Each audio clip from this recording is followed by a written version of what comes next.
Warung ikan bakar itu tak pernah sepi, bahkan saat hujan dan tengah malam. Orang-orang bilang rasanya biasa, tapi selalu ingin kembali.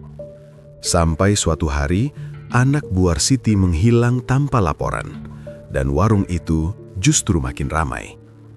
Di Rembang, ada yang percaya, bukan ikan yang memanggil pembeli, melainkan tumbal yang sudah dibayar. Selamat datang di Jagat Demit, membuka gerbang dunia tak kasat mata.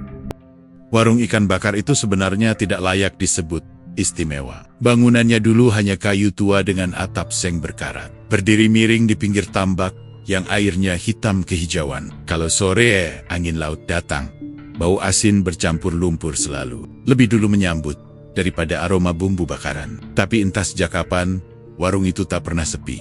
Orang-orang Rembang mulai menyebutnya dalam nada setengah heran, setengah takut. Warung ikan bakar Buarsiti. Aku masih ingat jelas, dulu warung itu sering tutup lebih cepat. Kadang bahkan tak buka sama sekali karena ikan tak laku. Puwot sering duduk termenung di bangku kayu, memandangi tambak, sambil menghitung uang receh di kaleng biskuit. Wajahnya kusam, bajunya itu-itu saja, dan anaknya sering terlihat berlarian di sekitar warung, sambil membantu seadanya. Tak ada yang menyangka, tempat sesederhana itu kelak jadi pembicaraan. Perubahannya tidak datang dengan ledakan, tapi merayap. Suatu sore, aku melihat beberapa motor berhenti di depan warungnya.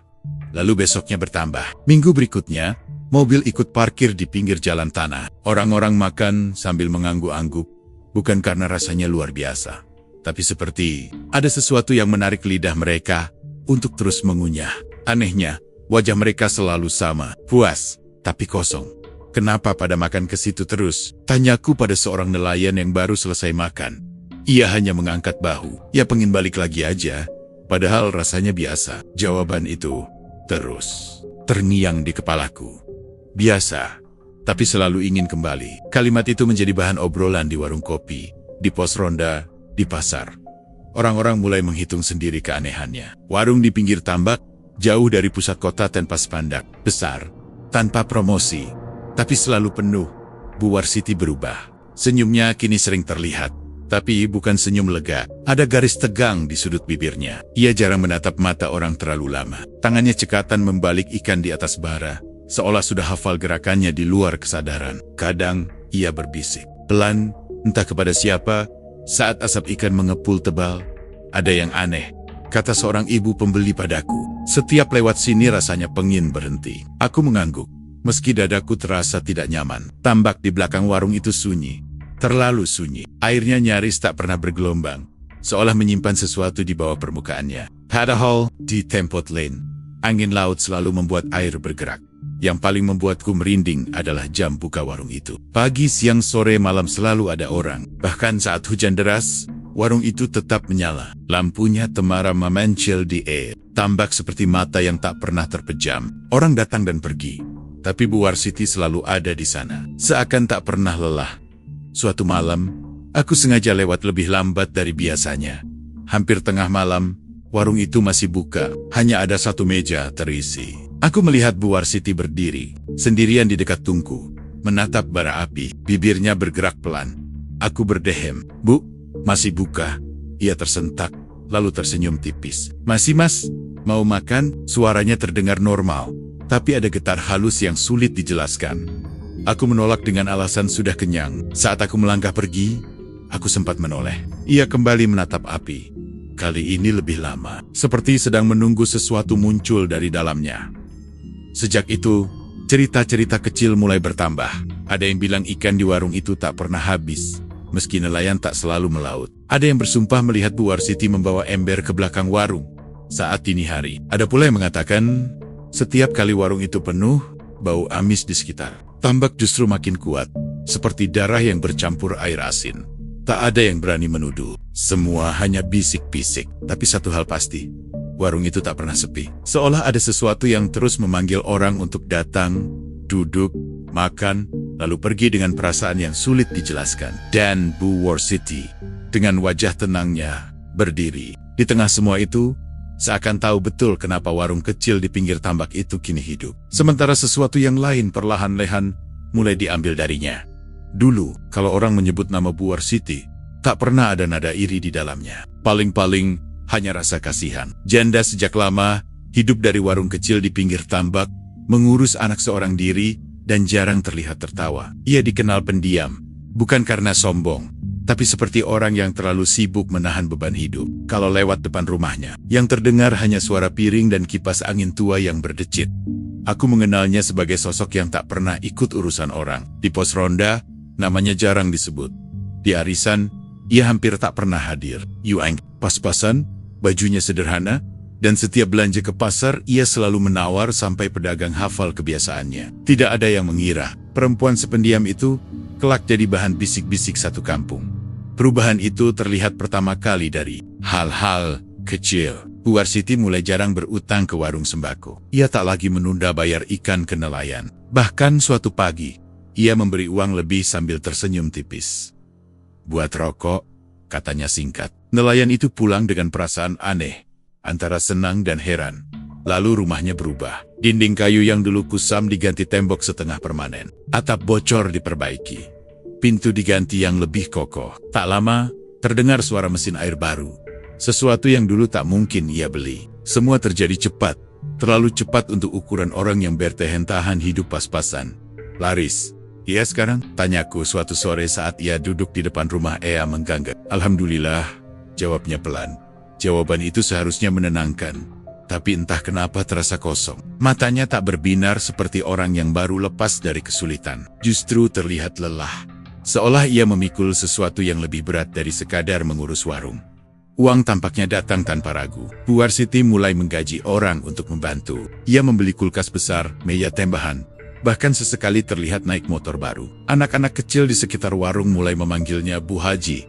Meski tak ada yang tahu dari mana julukan itu datang. Setiap kali mendengarnya, Bu Warsiti hanya tersenyum tipis dan menunduk. Di pasar, namanya mulai sering dibicarakan. "Bu Warsiti sekarang beda," kata pedagang ikan. "Bayarnya nggak pernah kurang." Yang lain menimpali. Katanya tiap hari bisa habis puluhan kilo. Angka-angka itu terdengar tak masuk akal, tapi tak ada yang berani menyangkal. Warnia memang selalu penuh. Namun, bersamaan dengan itu, ada perubahan lain yang lebih sunyi. Bu Warsiti makin jarang bercakap. Senyumnya tetap ada, tapi cepat menghilang. Jika ada yang bercanda, ia hanya tertawa pendek, lalu kembali diam. Kadang ia melamun lama, seolah menghitung sesuatu di dalam kepalanya. Aku pernah melihatnya menghitung uang di dalam rumah. Bukan dengan wajah gembira, tapi tegang. Tangannya gemetar halus saat menyusun lembaran demi lembaran. Bibirnya bergerak pelan, bukan menyebut angka, melainkan seperti menghafal kalimat yang sama berulang-ulang. "Banyak rezeki, Bu," kata tetangganya yang kebetulan lewat. Bu Warsiti tersentak, lalu tersenyum kaku. "Iya, tapi semua ada waktunya," jawabnya. Kalimat itu membuat suasana jadi canggung. Tidak ada yang menimpali. Tetangganya hanya tertawa kecil, lalu pergi. Tapi kata-kata itu tertinggal di kepalaku. Semua ada waktunya. Siala ia tahu, uang yang datang begitu deras itu tidak datang cuma-cuma. Malam hari, rumah Bu Warsiti sering gelap lebih cepat dari rumah lain. Meski siangnya ia tampak sibuk. Kadang terdengar suara langkah mondar-mondir dari dalam, diselingi tarikan napas panjang. Anak satu-satunya jarang terlihat keluar rumah. Kalaupun muncul, wajahnya pucat dan pendiam, tak lagi ceria seperti dulu. Orang-orang mulai mengaitkan semuanya. Warung yang tak pernah sepi. Uang yang datang tanpa henti. Bu Warsiti yang berubah jadi orang lain. Lebih kaya tapi juga lebih jauh. Tidak ada yang berani menuduh apa-apa. Semua hanya menyimpan dugaan dalam hati masing-masing. Tapi satu hal mulai disepakati dalam diam. Bu Warsiti memang berduit sekarang. Tapi ketenangan yang dulu, yang sedikit itu, justru menghilang. Seolah bersama uang yang menumpuk di tangannya, ada sesuatu yang perlahan-lahan sedang ditarik dari hidupnya. Satu per satu, menunggu waktu untuk benar-benar diminta kembali. Orang-orang datang ke warung Bu Warsiti awalnya karena penasaran. Tidak ada spanduk besar, tidak ada menu aneh, tidak ada janji rasa yang berlebihan. Hanya ikan bakar, sambal, lalapan, dan nasi hangat seperti worong-woreng lain di Rembang. Tapi setelah sekali makan, hampir semua kembali. Itu yang membuat cerita tentang rasanya mulai bergulir dari mulut ke mulut. Pelan tapi pasti. Aku sendiri mencobanya suatu siang. Lebih karena ingin tahu daripada lapar. Ikan yang datang ke mejaku tampak biasa. Kulitnya kecoklatan. Sambalnya Tidak terlalu merah, aromanya juga tidak menyengat. Saat suapan pertama masuk ke mulut, tidak ada ledakan rasa. Gurih, asin, sedikit manis, sederhana. Tapi entah kenapa, tanganku terus bergerak. Tanpa sadar, nasi habis, ikan tinggal tulang. Yang mengganggu bukan rasanya, tapi perasaan setelahnya. Ada dorongan aneh, seperti rasa kurang yang tak bisa dijelaskan. Bukan kenyang, bukan lapar, hanya perasaan ingin duduk lebih lama, ingin menambah, ingin kembali besok. Saat aku berdiri, kakiku terasa berat, seolah enggan pergi. Enak mas, tanya Bu Warsiti sambil membereskan meja. Aku ragu menjawabnya. Biasa, tapi kok pengen lagi ya Bu? Ia tersenyum tipis. Kalau cocok, nanti balik lagi. Senyumnya cepat menghilang, digantikan tatapan kosong yang entah mengarah kemana. Aku pulang dengan kepala penuh pertanyaan. Di rumah, bau ikan bakar itu masih tercium di tanganku. Meski sudah berkali-kali dicuci, cerita serupa aku dengar dari banyak orang. Ada yang bilang, setiap habis makan di situ, kepikiran terus. Ada yang sengaja lewat jalan memutar supaya bisa mampir. Bahkan ada yang mengaku, saat malam, lidahnya seperti masih bisa merasakan gurih ikan dari warung itu. Padahal tidak sedang makan apa-apa.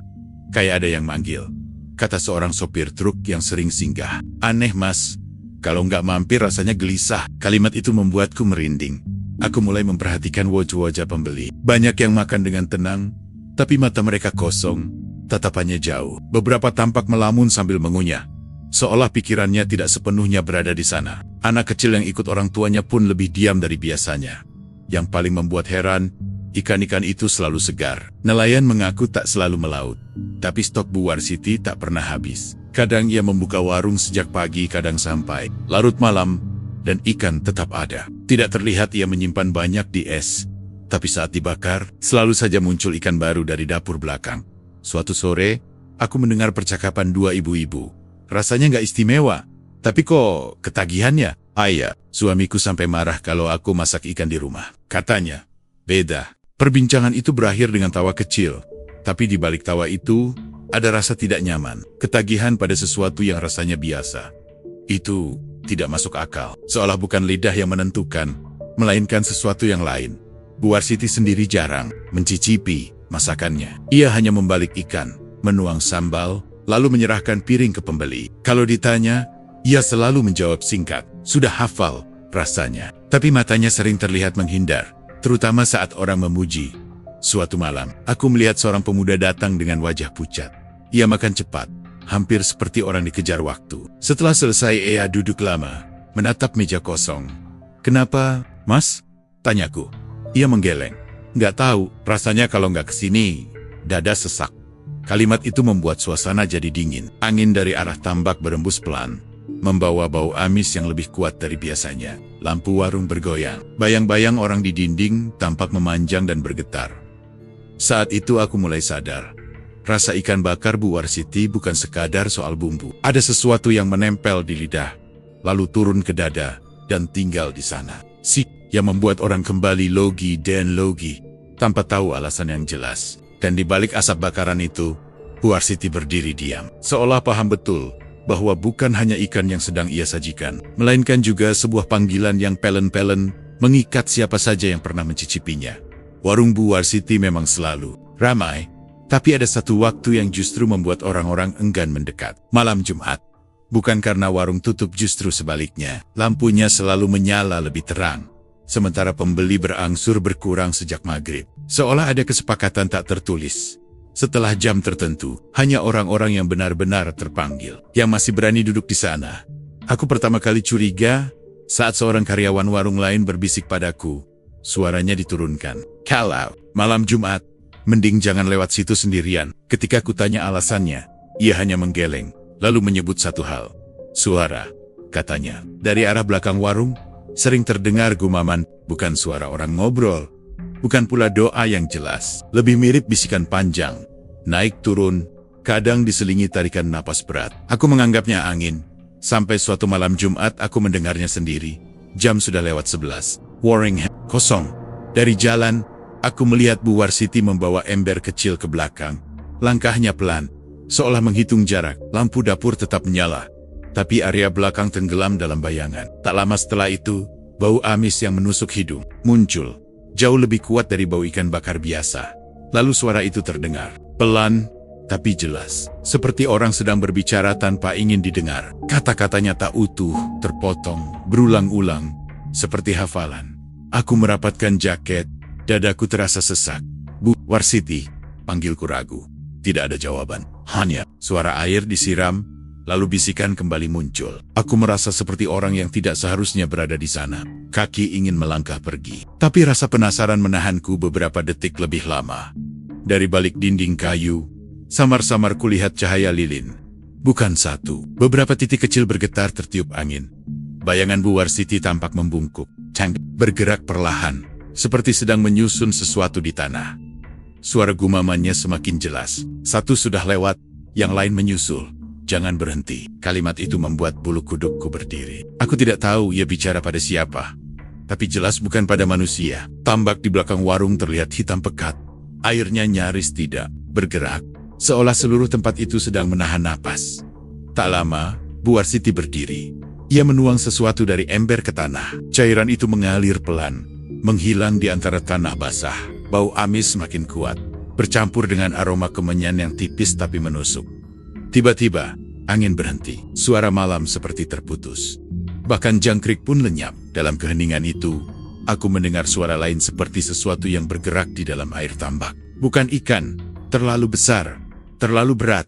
Cukup, jangan sekarang, bisik Bu Warsiti lirih.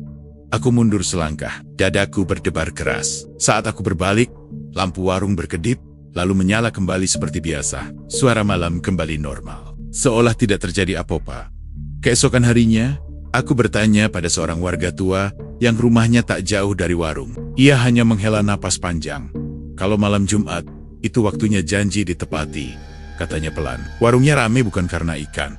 Aku tidak berani bertanya lebih jauh, tapi sejak malam itu, setiap kali malam Jumat tiba, dan aku melihat lampu warung Bu Warsiti masih menyala, aku tahu di balik dinding kayu itu bukan sekadar ada orang membakar ikan. Ada ritual yang terus diulang, bisikan yang harus dibayar, dan sesuatu dari tambak yang sedang menunggu giliran untuk menagih. Anak Bu Warsiti dulu adalah pemandangan yang paling wajar di warung itu. Bocah laki-laki kurus, kulitnya legam karena matahari tambak. Selalu mondar-mondar, membawa piring, atau meniup bara api, agar ikan cepat matang. Ia sering tersenyum pada pembeli, kadang minta uang receh, kadang hanya duduk di bangku, sambil menendang-nendang kaki. Kehadirannya membuat warung itu terasa hidup, terasa manusiawi. Tapi perlahan, wajah itu menghilang. Awalnya hanya jarang terlihat. Kalaupun muncul, ia tidak lagi membantu. Ia duduk di sudut warung, diam, menunduk, matanya kosong. Bu Warsiti selalu memanggilnya masuk, setiap ada orang yang mencoba mengajaknya bicara. Masuk, jangan di sini, ucapnya pendek. Nadanya bukan marah, tapi tegas dan dingin. Orang-orang mengira itu karena ibunya ingin anaknya fokus sekolah. Tapi hari berganti, dan bocah itu semakin menjauh dari dunia luar. Pintu rumah Bu Warsiti sering tertutup, jendela jarang dibuka. Kalau ada yang bertanya, Bu Warsiti hanya menjawab singkat, anaknya lagi nggak enak badan. Aku pernah melihatnya berdiri di balik pintu, mengintip keluar. Wajahnya pucat, matanya cekung seperti karang, tidur berhari-hari. Saat pandangan kami bertemu, ia buru-buru menutup pintu. Dari dalam, terdengar suara Bu Warsiti. Jangan lihat keluar. Nada itu membuatku bergidik. Bukan suara ibu yang melindungi, melainkan suara orang yang sedang menjaga sesuatu agar tidak lepas. Suatu sore, aku memberanikan diri bertanya, Bu, anaknya sekarang jarang kelihatan. Bu Warsiti berhenti membalik ikan. Tangannya menggenggam penjepit lebih erat. Anak kecil, jangan kebanyakan keluar, katanya pelan. Enggak. Baik, aku hendak bertanya lagi, tapi ia sudah berbalik. Pembicaraan selesai sepihak. Sejak itu, perubahan pada si anak semakin terasa. Ia tidak lagi berlarian, tidak terdengar tawa, tidak ada suara anak mengaji atau bermain layangan. Yang ada hanya suara batuk pelan dari dalam rumah, terutama saat malam. Batuk kering, teratur, seperti orang yang menahan sakit. Tetangga mulai memperhatikan hal yang sama. Anaknya kok makin kurus? Bisik seorang ibu. Kayak nggak kena matahari. Yang lain menimpali. Setiap malam Jumat aku dengar dia nangis. Tangisan itu bukan tangisan keras. Lebih seperti rengekan panjang, tertahan, lalu hilang tiba-tiba. Kadang disusul suara Bu Warsiti berbicara pelan, seperti menenangkan, tapi dengan kota-kota yang tidak biasa. Sabar, sebentar lagi, ibu janji. Kalimat itu terdengar berulang. Setiap kali aku mendengarnya, ada rasa dingin menjalar di punggung. Janji kepada siapa? Untuk apa? Anak itu seperti dipisahkan dari dunia pelan-pelan. Tidak sekolah, tidak bermain, tidak bercampur. Seolah keberadaannya harus disembunyikan. Bahkan ketika ada acara kampung, namanya tidak pernah disebut. Suatu malam, aku melihat Bu Warsiti mengantar makanan ke kamar belakang. Piring itu penuh, tapi saat ia keluar, piringnya masih hampir utuh. Ia menatap sisa makanan itu lama. Lalu, menghela napas berat. Belum waktunya, gumamnya. Kalimat itu membuatku ingin berteriak, tapi suaraku tertahan di tenggorokan. Aku mulai mengerti. Tanpa berani mengakuinya, anak itu bukan lagi anak. Ia telah menjadi bagian dari sesuatu yang lebih besar, sesuatu yang membuat Bu Warsiti kaya, tapi juga membuatnya semakin dingin. Sejak anak itu dijauhkan dari orang, warung Bu Warsiti justru semakin ramai. Dan setiap kali pembeli tertawa, ada satu tawa yang hilang dari dunia itu. Tawa seorang anak yang perlahan-lahan dipisahkan, disiapkan, dan dijaga, bukan untuk dilindungi, melainkan untuk dipersembahkan. Tidak ada yang banner-banner siap melihat betapa cepatnya hidup Bu Warsiti melesat naik. Seolah dalam hitungan bulan, bukan tahun, warung kecil di pinggir tambak itu berubah menjadi pusat keramaian. Meja bertambah, kursi diganti yang lebih layak, atap diperkuat, dan lantai tanah ditutup semen kasar. Semua dilakukan tanpa banyak bicara, tanpa perayaan. Uang bekerja dalam diam, tapi hasilnya terlihat jelas. Orang-orang mulai menyebut masa itu sebagai masa kejayaan Bu Warsiti. Mobil-mobil dari luar kota parkir di pinggir jalan. Sopir truk, pegawai pelabuhan, bahkan orang-orang yang katanya punya usaha besar ikut duduk makan ikan bakar di sana. Warung lain satu persatu sepi. Sementara di tempat Bu Warsiti, asap tak pernah berhenti mengepul. Aku sering berdiri agak jauh, memperhatikan. Bu Warsiti kini jarang membakar ikan sendiri. Ia lebih sering duduk di kursi, mengawasi. Di tangannya ada buku kecil tempat ia mencatat sesuatu. Bukan menu, bukan utang, tapi angka-angka yang ditulis berulang, lalu dicoret, lalu ditulis lagi. Wajahnya tidak tampak senang, lebih seperti orang yang sedang menghitung mundur. Rezekinya deras, Bu, kata seorang pelanggan sambil tertawa. Bu Warsiti mengangguk pelan. Iya, deras, jawabnya. Kata itu diucapkannya seperti peringatan, bukan syukur. Uang datang bertumpuk. Setiap sore, ada orang yang menjemput setoran. Setiap pagi, bahan makanan datang tanpa ditagih. Bahkan nelayan yang dulu sering mengeluh kini berlomba menjual ikan padanya. Meski Bu Warsiti tak pernah menawar, ia bayar mahal, tepat waktu, dan tidak banyak bicara. Seolah waktu bukan lagi masalah baginya. Tapi di balik semua itu, ada kejanggalan yang sulit diabaikan. Bu Warsiti semakin jarang tidur. Matanya cekung. Kulitnya pucat. Kadang ia berdiri memandangi tambak berjam-jam. Bahkan saat warung penuh, bibirnya bergerak pelan. Seperti mengulang janji yang sama setiap hari. Cepat sekali, bisik seorang tetangga. Kayak bukan usaha pelan-pelan. Aku hanya mengangguk. Kejayaan itu memang terlalu cepat. Tidak ada proses jatuh bangun yang wajar. Tidak ada cerita rugi. Tidak ada hari sepi. Semua mengalir lurus, mulus, seolah sudah diatur. Yang paling menggangguku adalah sikap Bu Warsiti pada anaknya. Saat warung semakin besar, anak itu justru semakin menghilang. Tidak ada tanda kebanggaan seorang ibu yang berhasil. Tidak ada cerita ingin menyekolahkan anak lebih tinggi. Yang ada justru pintu rumah yang semakin sering terkunci, dan wajah Bu Warsiti yang semakin tegang setiap kali seseorang menyebut kata anak. Anaknya mana sekarang, Bu? Tanya seorang pembeli iseng. Bu Warsiti menatapnya lama. Terlalu lama. Jangan dibicarakan, katanya akhirnya. Nadanya datar, tapi tegas. Sejak itu tak ada yang berani bertanya lagi. Malam hari, meski uang mengalir, suasana rumah Bu Warsiti justru makin sunyi. Lampu sering mati lebih awal. Tidak terdengar suara televisi. Tidak terdengar tawa. Hanya langkah kaki mondar-mondir, dan sesekali suara benda jatuh. Seperti orang yang gelisah. Suatu kali, aku melihat Bu Warsiti duduk sendirian di depan rumah. Uang di pangkuannya. Ia menatap lemburan-lemburan itu lama, lalu menutup wajahnya dengan kedua dari sela jarinya. Terdengar isak pelan. Aku cuma minta cukup, gumamnya. Kenapa jadi begini? Kalimat itu menghantam dadaku. Kejayaan yang datang terlalu cepat, ternyata tidak membawa ketenangan. Ia justru seperti ombak besar yang menyeret Bu Warsiti semakin jauh ke tengah laut. Menjauh dari pantai yang aman, warung. Ikan bakar itu memang sedang berada di puncak. Tapi semua orang bisa merasakan, tanpa berani mengucapkannya, bahwa kejayaan seperti itu jarang bertahan lama. Terlalu cepat naik, berarti ada harga yang belum dibayar. Dan dari cara Bu Warsiti memandangi tambak setiap malam, jelas bahwa ia tahu, saat kejayaan mencapai titik tertinggi, sesuatu dari masa lalu akan segera datang untuk menagihnya. Tangisan itu pertama kali terdengar pada malam yang seharusnya sunyi. Hampir lewat tengah malam, saat warung sudah lama tutup dan orang-orang terlelap. Udara dari arah tambak dingin dan lembab, membuat suara apapun mudah merambat. Suara itu muncul. Pelan tapi jelas, tangisan anak kecil. Tertahan, seperti berusaha tidak terdengar. Aku terbangun karena suara itu. Awalnya kukira mimpi, tapi ketika aku duduk dan membuka jendela, tangisan itu masih ada. Datangnya dari arah rumah Bu Warsiti. Bukan tangisan keras, bukan jeritan, melainkan isak panjang yang diulang-ulang, seperti orang yang kelelahan menangis. Di sela tangisan itu, terdengar suara Bu Warsiti. Lembut, tapi bukan menenangkan. Diam. Sabar. Kalimat itu diucapkan berulang. Sama persis, seolah ia sedang membaca mantra. Malam berikutnya, suara itu datang lagi. Kali ini, lebih lama. Beberapa tetangga mulai saling bertukar pandang keesokan harinya, tanpa berani menyebutnya. Terang-terangan, hanya bisik kecil di warung kopi. Kamu dengar kan? Iya, dari rumah Bu Warsiti. Tidak ada yang berani menegur. Semua tahu, hidup Bu Warsiti sedang di atas.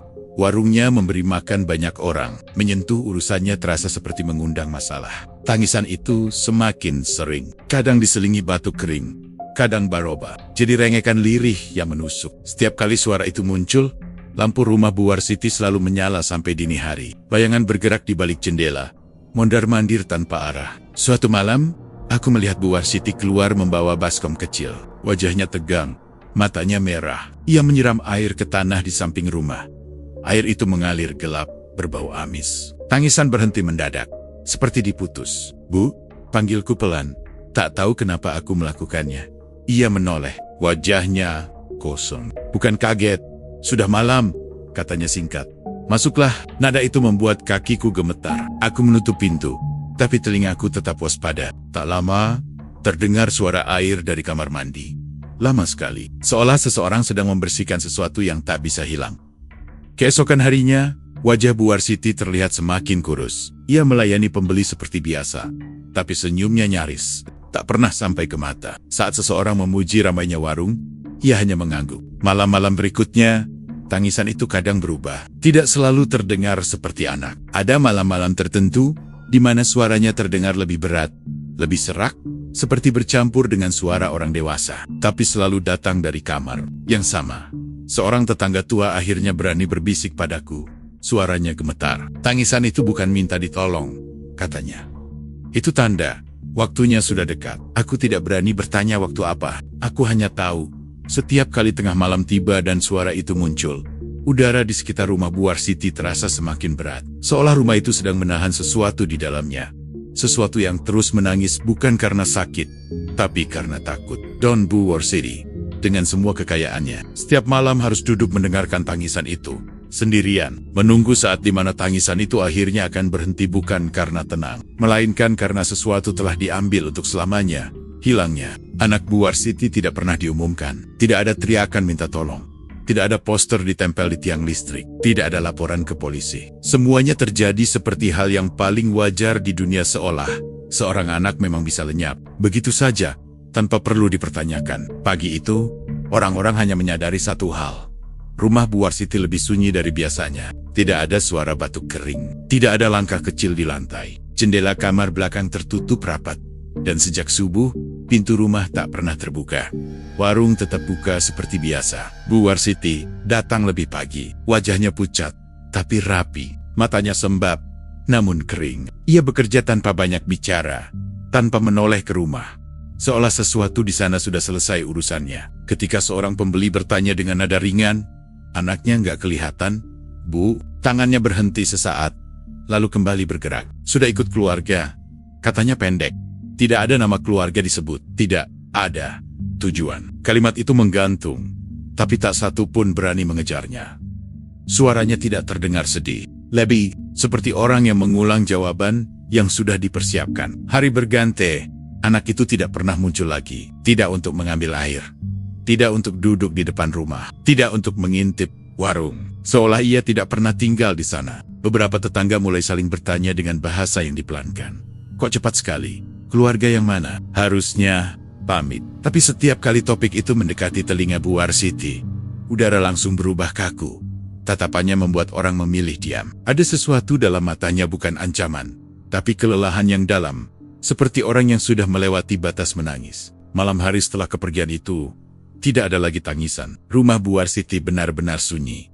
Terlalu sunyi. Bahkan suara air di kamar mandi pun tidak terdengar. Lampu kamar belakang mati untuk pertama kalinya sejak berbulan-bulan. Aku di luar, memperhatikan angin dari arah tambak berembus pelan, membawa bau amis yang samar, lalu hilang.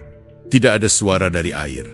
Tidak ada gerakan, seolah tempat itu telah menutup mulutnya rapat-rapat. Beberapa hari kemudian, seorang perangkat desa datang. Bukan untuk menyelidiki, tapi untuk makan. Ia duduk, memesan ikan dan bercakap ringan. Tidak ada pertanyaan, tidak ada catatan, tidak ada urusan resmi. Setelah selesai, ia pergi dengan perut kenyang dan wajah puas.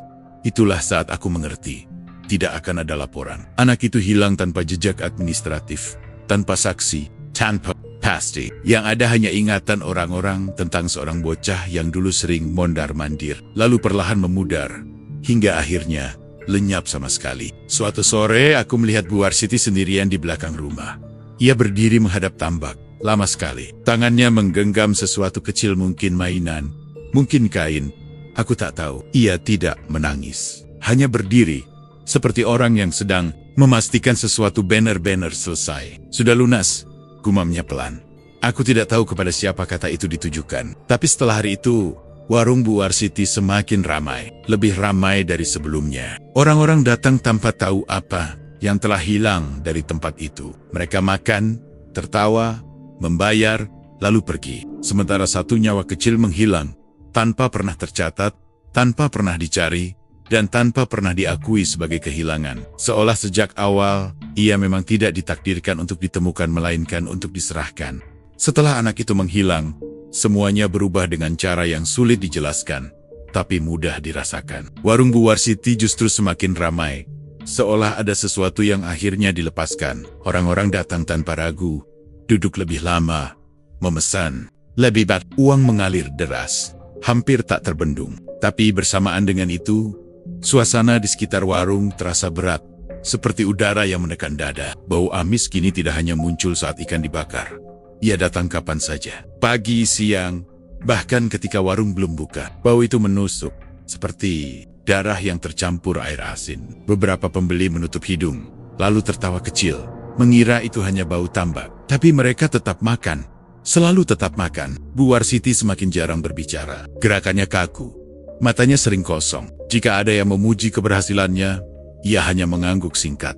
Tidak ada lagi senyum tipis, seolah seluruh ekspresi di wajahnya telah ditarik habis sebagai bagian dari pembayaran. Suatu malam Jumat, lampu warung menyala lebih terang dari biasanya. Tidak ada pembeli, tapi pintu dapur belakang terbuka. Dari kayuhan, aku melihat Bu Warsiti berjalan membawa ember yang sama seperti sebelumnya. Langkahnya lebih lambat, tubuhnya tampak lebih ringan, seperti orang yang sudah kehilangan beban. Atau di belakang warung, lilin kembali dinyalakan. Bau kemenyan bercampur amis darah yang pekat. Aku tidak melihat jelas apa yang ia lakukan, tapi aku mendengar suaranya. Bukan lagi permohonan, bukan lagi tawar-menawar, melainkan ucapan yang terdengar seperti laporan. Sudah aku serahkan, katanya lirih. Darahnya masih hangat. Kalimat itu membuat kakiku lemas. Aku berpegangan pada dinding, takut jatuh. Di dalam tambak, air beriak pelan. Bukan angin, seperti ada sesuatu yang bergerak, berputar, menunggu. Tiba-tiba, terdengar suara berat dari arah air. Bukan suara hewan, lebih seperti tarikan napas panjang, puas. Setelah itu, suasana mendadak hening. Lilin padam satu persatu, seolah ditiup dari jarak dekat. Bu Warsiti berdiri lama, menatap tambak. Wajahnya tidak menunjukkan apa-apa. Tidak takut, tidak sedih, tidak menyesal, hanya seperti wadah yang sudah dikosongkan isinya. Keesokan harinya, warung penuh sejak pagi. lebih penuh dari hari-hari sebelumnya. Orang-orang antre tanpa mengeluh. Ikan selalu tersedia. Tidak ada yang busuk. Tidak ada yang kurang. Semuanya lancar. Terlalu lancar. Namun, kejadian-kejadian kecil mulai muncul. Seorang pembeli pingsan setelah makan. Karyawan warung sering mimpi buruk. Ada yang mengaku melihat bayangan anak kecil berdiri di dekat tungku, lalu menghilang saat didekati. Setiap kali itu terjadi, Bu Warsiti hanya menunduk. "Jangan dilihat," katanya pelan. "Nanti, ikut." Kalimat itu menjadi peringatan yang tak pernah dijelaskan. Warga mulai menyadari satu hal yang menakutkan. Pesugihan itu sudah menagih. Bukan sekadar janji, bukan sekadar rasa, tapi tumbal darah yang nyata. Dan setelah darah diberikan, tidak ada jalan kembali. Bu Warsiti mendapatkan semua yang ia inginkan. Uang, usaha yang tak pernah sepi, nama yang dikenal orang. Tapi sebagai gantinya, rumahnya kehilangan suara. Tidak ada tawa, tidak ada tangisan, tidak ada kehidupan selain dirinya sendiri. Setiap malam, saat angin dari tambak membawa bau amis yang samar, orang-orang tahu, itu bukan lagi bau ikan. Itu adalah sisa perjanjian yang telah dibayar lunas. Darah sudah diserahkan. Pesugihan sudah kenyang. Dan Bu Warsiti kini hidup. Bukan sebagai ibu, bukan sebagai manusia utuh, melainkan sebagai penjaga warung yang tak pernah sepi selama darah itu masih diingat.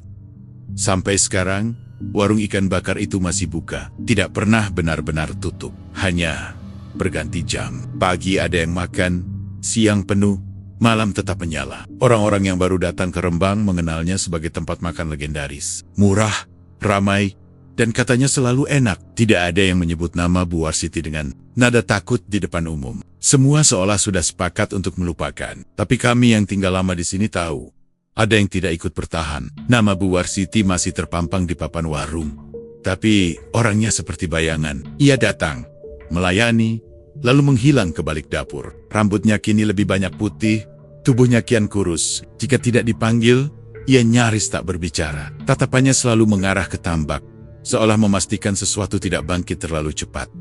Anak itu tidak pernah disebut lagi. Tidak di rumah, tidak di warung, tidak di acara kampung. Seolah namanya tak pernah ada. Jika ada orang baru yang bertanya, warga hanya saling pandang, lalu mengalihkan pembicaraan. Ketakutan lebih kuat dari rasa ingin tahu. Kadang, saat warung sedang ramai, ada kursi kosong yang tak pernah diduduki. Tidak ada yang sadar kenapa kursi itu selalu dibiarkan. Tapi setiap kali seseorang mencoba menariknya, Bu Warsiti akan berkata pelan, "Biarkan."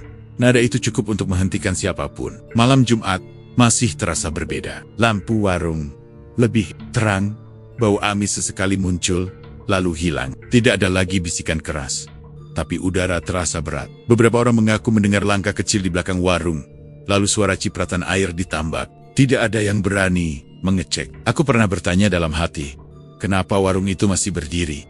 Kenapa tidak pernah ditutup? Jawabannya terasa jelas. Warung itu bukan sekadar usaha. Ia adalah penanda. Selama masih ada ikan dibakar, selama masih ada uang berpindah tangan, perjanjian itu tetap hidup. Bu Warsiti hidup sendirian di tengah keramaian. Setiap hari dikelilingi orang, tapi tak pernah benar-benar ditemani. Ia mendapat apa yang dulu ia minta, tapi kehilangan sesuatu yang tidak bisa dibeli kembali. Tidak ada yang berani menilai. Cedak, ada yang berani menasihati. Jagat Demit tidak pernah mencatat cerita ini sebagai dongeng. Ini adalah bisikan yang diwariskan dari mulut ke mulut.